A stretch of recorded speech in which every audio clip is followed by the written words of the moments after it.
Jadi begini, saya ingin menyampaikan singkat saja pertanyaan jenengan tadi, mengapa harus memperpanjang durasi waktu dalam diskursus nasab ini sampai 2 tahun lebih.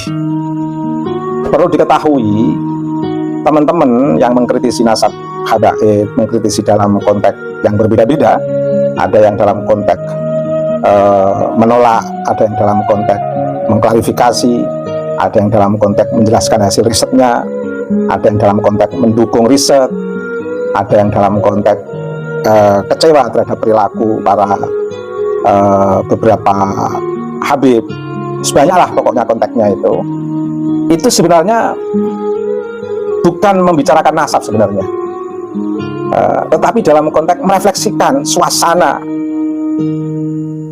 kondisi keadaan yang hubungannya dengan Habib Ba'alwi.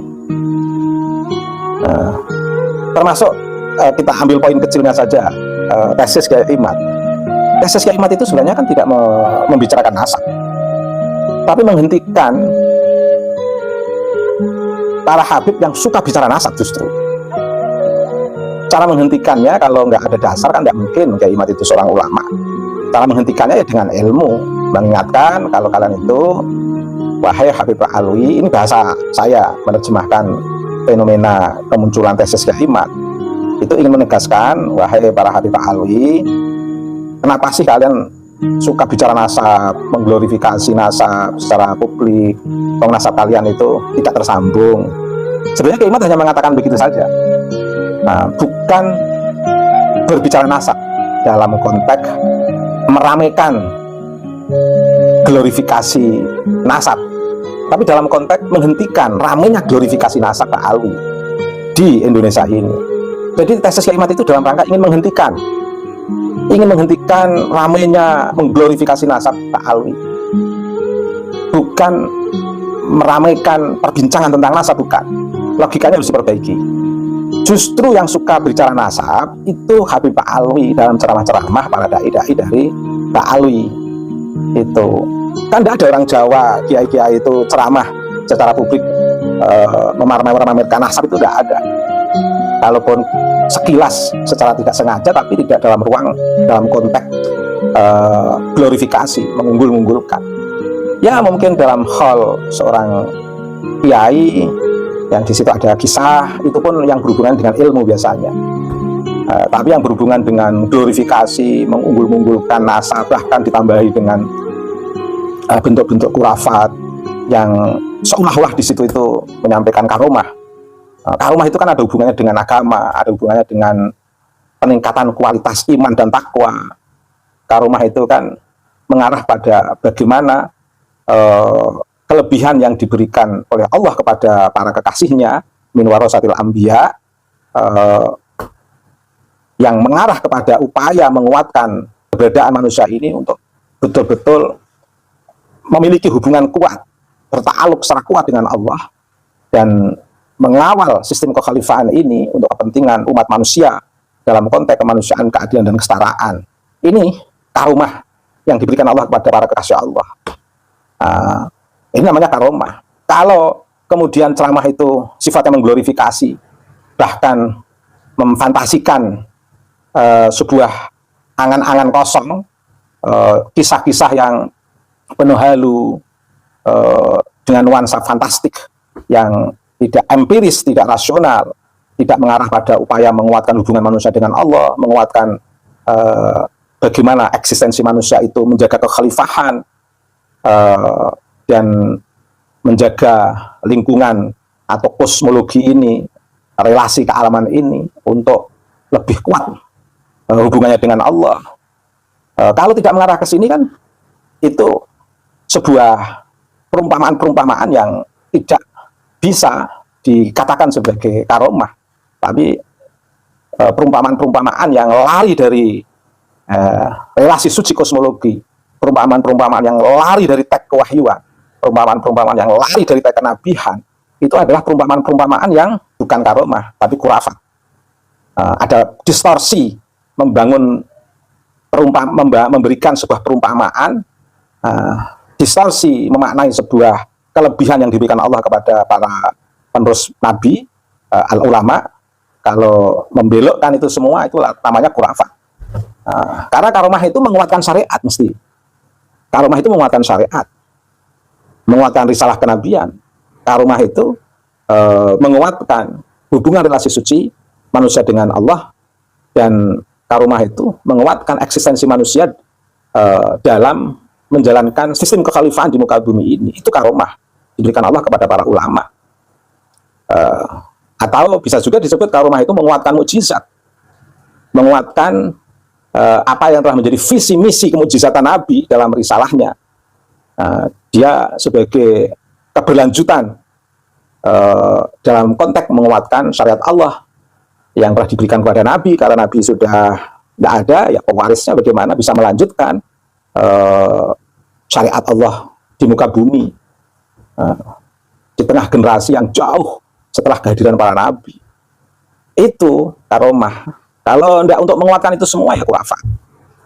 Lah, biasanya ini muncul dalam konteks glorifikasi di beberapa kesempatan yang cenderung lebih memamerkan kenasaban dan keluar dari makna karomah, lebih mengarah pada khurafat, dan ini berbahaya. Dalam konteks inilah maka Kiai Imad mengeluarkan sebuah tesis. Tidak dalam konteks untuk bicara nasab. Nah, apa bicara nasab?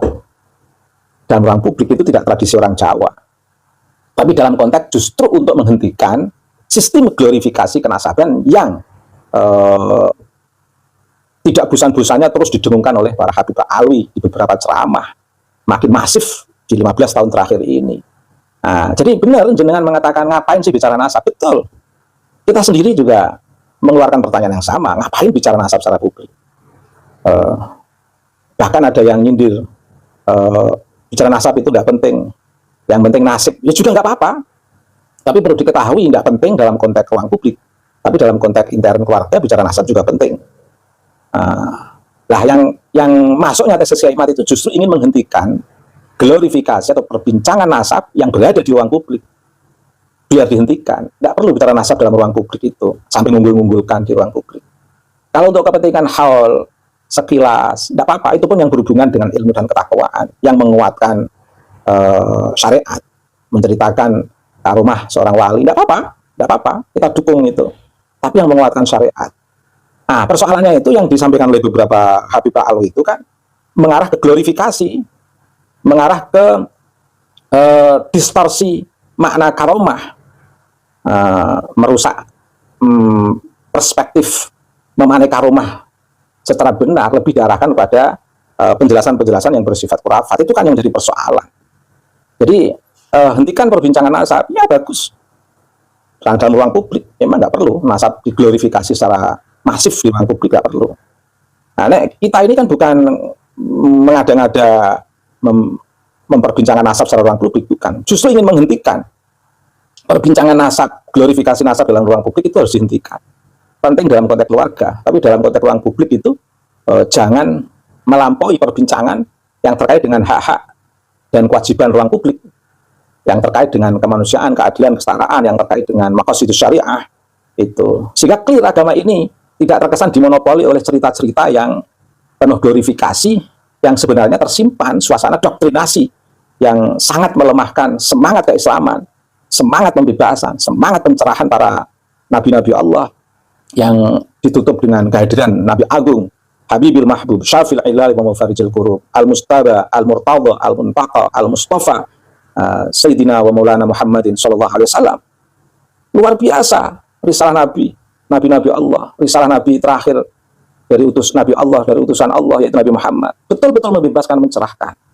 Lah, terdistorsi oleh khurafat-khurafat, orang-orang yang mengaku cucu Nabi, yang penuh glorifikasi, hanya menyampaikan nasab-nasab mereka yang diakukan sebagai cucu Nabi. Khurafat-khurafat itu tentu dikatakan khurafat karena tidak mendukung syariat. Apakah ini hoak? Tidak. Jejak digitalnya masih bisa diikuti kok. Ceramah-ceramah yang penuh khurafat itu. Cirinya gampang. Yang tidak menguatkan syariat, yang tidak menguatkan teks kewahyuan, yang tidak menguatkan risalah kenabian, kelebihan-kelebihan, cerita-cerita terkait dengan kelebihan-kelebihan personal, sosok seseorang, yang tidak mengarah kepada itu semuanya itu khurafat. Jadi karomah itu nilai manfaatnya itu menguatkan hubungan suci manusia dengan Allah, menguatkan pemahaman manusia dengan teks kewahyuan, dengan syariat, dengan teks kenabian, menguatkan sistem kekhalifahan seorang hamba Allah di muka bumi ini untuk betul-betul kuat di hadapan Allah, membebaskan dan mencerahkan di tengah kehidupan manusia. Itu karomah. Kalau merusak sistem itu ya bukan karomah, tapi itu khurafat. Itu. Dan itu dimulai dari glorifikasi nasab biasanya. Makanya dihentikan. Jangan bicara nasab, itu bagus. Tapi konteksnya kamu atau teman-teman melarang bicara nasab, itu konteksnya untuk menghentikan masyarakat pribumi bicara nasab, menyentuh nasab Habib, sementara membebaskan para Habib untuk mengglorifikasi kenasabannya, mengunggul-unggulkan nasabnya sampai menerobos nilai-nilai karomah, menerobos nilai-nilai kemukjizatan, menerobos teks kewahyuan, menerobos teks kenabian, merusak citra suci manusia di hadapan Allah, merusak sistem kekhalifahan manusia di muka bumi ini dengan kisah-kisah yang glorifikatif itu yang dihentikan. Dimulai dari kisah-kisah leluhur mereka secara glorifikatif, itu yang dihentikan. Dimulai dari cerita nasab mereka yang dikatakan tersambung ke Nabi, itu yang ingin dihentikan. Padahal tidak. Itu sebenarnya sederhana Kiai Imad itu ingin mengatakan padahal tidak. Jadi tesis Kiai Imad itu bermakna padahal tidak. Dalam konteks Pak Alwi berintisab kepada Nabi, padahal tidak. Tesis Kiai Imad hanya ingin mengatakan begitu. Nah, jadi itu saja. Saya setuju hentikan diskursus nasab, tapi bukan dalam konteks membungkam santri warga NU atau masyarakat pribumi untuk membongkar duduk persoalan nasab Pak Alwi yang sebagaimana telah mereka glorifikasi itu ternyata tidak ada hubungannya dengan Nabi. Jangan menghentikan ini. Hentikan bicara nasab itu sebenarnya hentikan, wahai Habib Pak Alwi, untuk glorifikasi nasab. Karena yang bicara nasab sekian waktu masifnya itu 15 tahun terakhir ini kan Habib. Kemarin Kiai Umat mau mencoba calling down saja, Habib Rizik ngegas dalam kasus Pemalang. Harusnya ketika dengar Kiai Umat calling down, Habib menyambut, alhamdulillah baik sekali, terus pada soal ke Kiai Umat mengucapkan rasa terima kasih kalau perbincangan ini dihentikan. Oh, itu kan resolusi namanya. Jadi satu sisi Kiai Umat ingin menghentikan perbincangan nasab dalam konteks calling down atau minggir di tepi jalan biar yang lainnya pada lewat, istilah sastranya itu, tapi malah tidak rame resmi di acara di Soneta Group pelantikan PPLS, begitu sikap jumawanya, dan bahkan makin masif ungkapan-ungkapan PKI kepada orang yang mengkritisi nasab Pak Alwi. Apa nggak ngaca diri gimana sejarah masuknya PKI di Indonesia, siapa gembong-gembong PKI itu. Nah, harusnya ini yang jadi perenungan, sehingga ada resolusi, bukan satu sisi membungkam masyarakat Nandihin atau pribumi yang sadar dalam diskursus kesejarahan terkait dengan para cucu-cucu Nabi yang sebenarnya, para Alawiyin yang sesungguhnya, tapi justru malah seperti ini yang berkembang. Ini kan problem ini. Ya, bagus, hentikan bicara nasab. Itu sebenarnya maknanya yang paling tepat, hentikan glorifikasi nasab Pak Alwi di negeri ini. Dia maslahah untuk keberagamaan, tidak ada hegemoni dalam keberagamaan, tidak ada kelas dalam keberagamaan, tidak ada relasi kuasa yang tidak seimbang di dalam keberagamaan. Relasi kuasa dalam keberagamaan itu ingin membangun relasi kuasa yang seimbang. Dalam keberagamaan itu ingin melepas hegemoni atas nama agama. Itu dalam keberagamaan, dalam konteks ini keislaman, itu betul-betul agama yang membebaskan dan mencerahkan. Jangan ada kelas dalam keberagamaan. Nabi hadir, seluruh Nabi hadir untuk membebaskan dan mencerahkan. Dan itu dikuatkan secara total dalam risalah kenabian Nabi kita yang kita cintai, Nabi Muhammad SAW. Total untuk membebaskan dan mencerahkan. Bukan membohongi. Bukan menghipnotis. Itu. Mohon maaf saya sedikit semangat ini. Karena pertanyaan jenengan juga, apalagi posisi jenengan sebagai orang yang berilmu. Pada akhirnya antum rijal wa nahnu rijal, dan dalam posisi apapun monggo, kalau masih punya keyakinan jenengan punya pendapat kemungkinan Eh, bisa salah, saya punya pendapat kemungkinan bisa benar atau sebaliknya. Tapi ala kulli hal, kita ini ingin mencintai seluruh umat Nabi Muhammad. Nggak ada sistem melaknat, nggak ada sistem mengkafirkan, nggak ada sistem mendajal-dajalkan. Kita semua ini bicara dengan ilmu. Dengan Habib kita sangat apresiat, mencintai. Mereka semua juga min umat Nabi Muhammad, min Bani Adam, dan kita saling menghargai, saling memuliakan.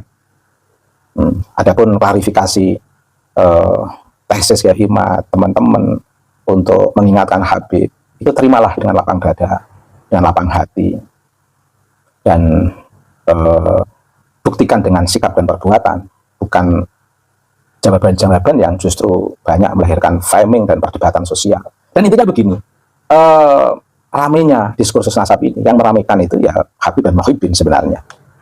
Kalau mereka introspeksi, muhasabah, merenung, mencoba memikirkan apa yang ditulis oleh Kiai Imad dan merespon dengan sikap perbuatan yang tidak penuh glorifikatif terhadap nasab, dan menghentikan para Muhyiddin untuk mengeluarkan framing-framing dan menghentikan Habib-Habib yang mencoba tidak nyaman, buatlah senyaman mungkin. Kalau memang dulu dikenal sebagai cucu Nabi, sekarang tidak karena ada tesis, ya sudah, gimana lagi, ada perspektif ilmu pengetahuan seperti itu. Kalau ingin mempertahankan memori-memori indah sebagai cucu Nabi, ya udahlah, hindaran keluarga, jangan malah dipublikasi. Semakin Habib mempublikasi secara masif mengaku sebagai cucu Nabi, nanti publik akan semakin mengikuti, merespon. Ya kalau responnya seperti respon para Muhyiddin, kalau meresponnya respon seperti masyarakat yang sedang tercerahkan, nanti malah jadi komedi, nanti pengakuan-pengakuan yang tidak berdasar secara historis, filologi maupun DNA itu. Itu aja, terima kasih. Saya mohon maaf ini